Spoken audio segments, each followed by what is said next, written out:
एक परिंदा और जुगनू। सर शाम एक मुर्ग नगमा पहरा, किसी टहनी पे बैठा गा रहा था। चमकती चीज एक देखी जमी पर, उड़ा तायर उसे जुगनू समझकर।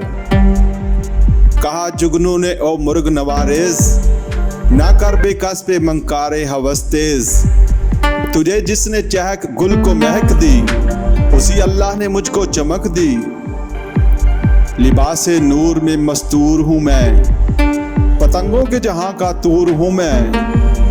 चहक तेरी वहशत गोश अगर है, चमक मेरी भी फर्दों से नजर है। परों को मेरे कुदरत ने जिया दी, तुझे इसने सदाई दिल रुबा दी। तेरी मंकार को गाना सिखाया, मुझे गुलजार की मशल बनाया। चमक बख्शी मुझे आवाज तुझको, दिया है सोज मुझको साज तुझको। मुखालिफ साज का होता नहीं सोज, जहां में साज का है हम नशी सोज।